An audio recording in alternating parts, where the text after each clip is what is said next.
आयुष्यात असा टप्पा येतो ज्या क्षणाला आपण सर्व काही देवावर सोडवून टाकतो आणि देव आपल्यासाठी जे योग्य आहे ते करतो.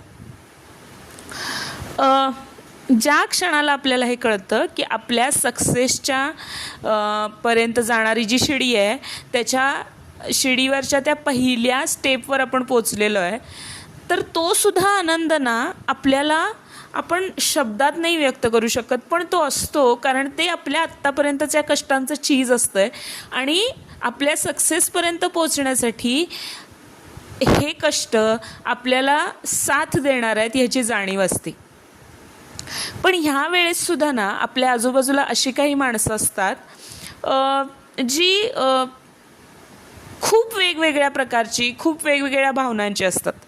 काही लोक असतात जे मनापासून खुश होतात, काही लोक असतात जे दिखावा करतात की हां ठीक आहे, इट्स ओके झालं.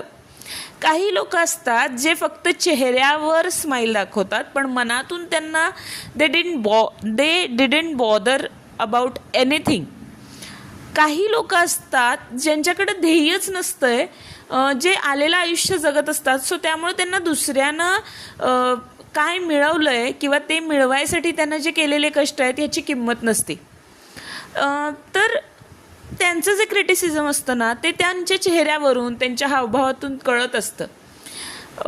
आपल्याला काय करायचं आहे, आपल्याला आत्तापर्यंत ह्या पायरीपर्यंत पोचायला लागलेले कष्ट आणि ह्या पायरीपर्यंत पोचत असताना जी माणसं आपल्याबरोबर खंबीरपणे होती त्यांना फक्त लक्षात ठेवायचं आहे आणि इतकंच डोक्यात ठेवायचं आहे की इथून पुढचा प्रवास आपल्या सक्सेसपर्यंतचा आपल्याला जसा घोडा एखाद्या रेसमध्ये पळतो ना, जेव्हा त्यांना दोन्ही डोळ्यांना झापडं लावलेली असतात, तर त्याच प्रकारे आपल्याला आपला हा सुद्धा मार्ग जो आहे आपल्या सक्सेसपर्यंतचा हा पूर्ण करायचा आहे. लक्षात ठेवा, तुमच्या आयुष्यामध्ये कायम 3 पायऱ्या असतात. तुम्ही जेव्हा तुमच्या आयुष्याच्या लोएस्ट फेजमध्ये असतात ना तेव्हा तुमच्याबरोबर कुणीही नसतं.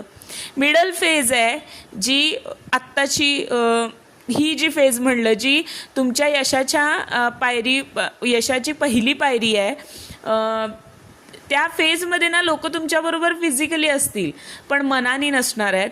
आणि एक सगळ्यात महत्त्वाचं लक्षात ठेवा, ज्या वेळेस तुम्ही त्या टॉपच्या पोझिशनला जावाल, त्या टॉपवर जावाल ना, तेव्हा तुमच्याबरोबर कुणीही नसणार आहे आणि फक्त तुमचे हेटर्स वाढलेले असणार आहेत. सो कायम स्वतःला इतकंच सांगायचं आहे की देव जे काही माझ्यासाठी करणार आहे ते उत्तम करणार आहे आणि सर्व काही देवावर सोपवून देऊन फक्त आपल्याला आपलं कर्म करायचं.